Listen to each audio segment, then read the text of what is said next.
So I've been thinking a lot about the feminist myth lately that women make 70 cents to the dollar that men make per hour for doing quote unquote the same exact job. And this has already been debunked, of course, for decades since I think the early 70s. People like Dr. Thomas Sewell have uh, conducted studies that debunked the one study that was used as a reference point to keep pushing this myth. Basically, what the study did was compare every woman with a job to every man with a job. And when you did that, it actually did come out to be that women, on average, made less than men. But what this did not do was compare women and men under the exact same circumstances in the exact same jobs and see if there was any kind of discrepancy in pay uh, relation, which is how the study should have been conducted, because that would have found if there was legitimate. It's a lack of legitimacy. It's a lack of reliability. It's not how you conduct a study to find valid information. What ended up happening was Dr. Thomas Sewell and others did some more research into it and did some more studies into it and found that when you compare men and women that do the exact same job for the exact same amount of time, like same years, in the exact same field, that sort of thing, and just compare it apples to apples rather than apples to bacon like they were comparing, you get either right on or just a very slight difference. So you could adjust for that slight difference and fix the problem. But what they're trying to say is that women make a substantial amount less because this average is 70 cents to the average for men is a dollar. But they don't take into consideration the years worked in particular fields, the types of jobs themselves, because they weren't comparing jobs to other jobs of the same sort. They were comparing things like fast food jobs to people with that were doctors and stuff like just a complete wide average is not the way to do this kind of stuff. But of course, people don't do their research. They just see the numbers that they want to see and use that to push an agenda, especially in the media.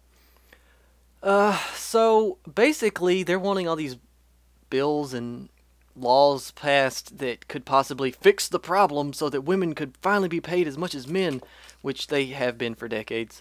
Uh, I guess the way they want to do this is to increase the average wage for women by 30 cents, bring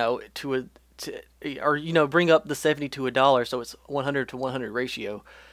The problem with that is a women would essentially get paid 30 cents more than men by virtue of them just being born women in low wage jobs. High wage specialist jobs wouldn't really be affected because they require years of experience and everything anyway. Women and men were already making exactly the same amount because they were working the exact amount of years to get to that point if they were in the same fields. What it would do would be ruin starting wage salaries. It would essentially push all men out of low wage working jobs, unless they absolutely had to, I guess, and then working slave labor pretty much. Which, and I worked a job for a couple of years at a hospital, and I was the least paid person there.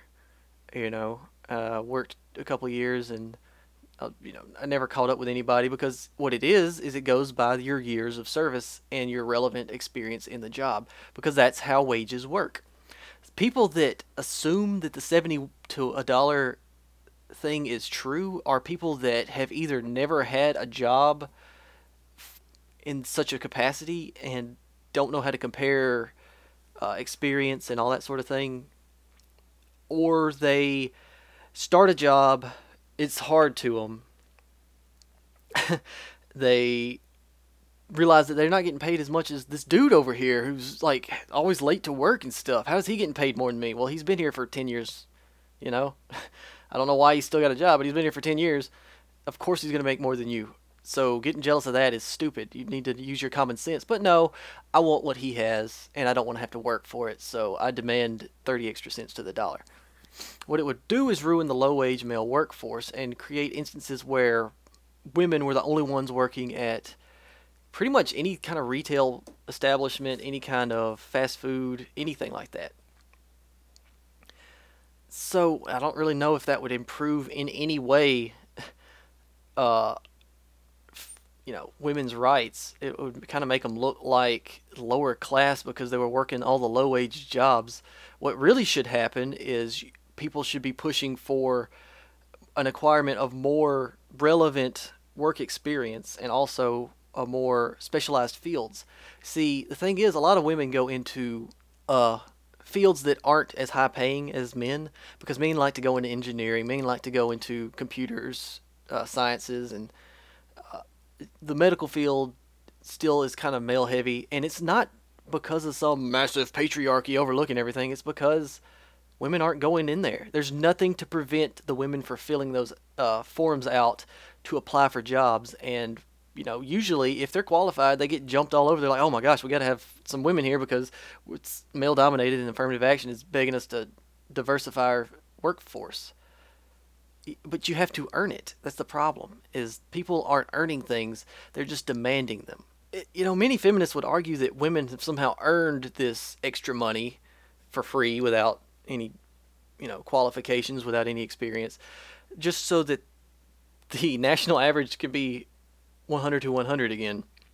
Or well, it's probably never been 100 to 100. I think the closest, like the most accurate representation was something like 98 cents to a dollar, and that's everyone that was studied. It's gender favoritism rather than equality under the law. See, there is equality under the law. The law is protecting your rights to get the same amount of pay as everyone else. If you're not getting paid as much, maybe you're not negotiating properly. You can negotiate for more wages. You can earn more from experience and years of service and just doing a good job. Maybe there's that's where you need to look at. You don't need to just assume that because you started here for 7.75 and this guy over here is making $8 but he's been here for a few years. Why is get mad at him about that? Why get mad at anyone about that? I mean, that's just how it works. That's capitalism. Get mad at capitalism, I guess, which I guess is what the whole deal is in the first place. It's probably a big knock at capitalism in general.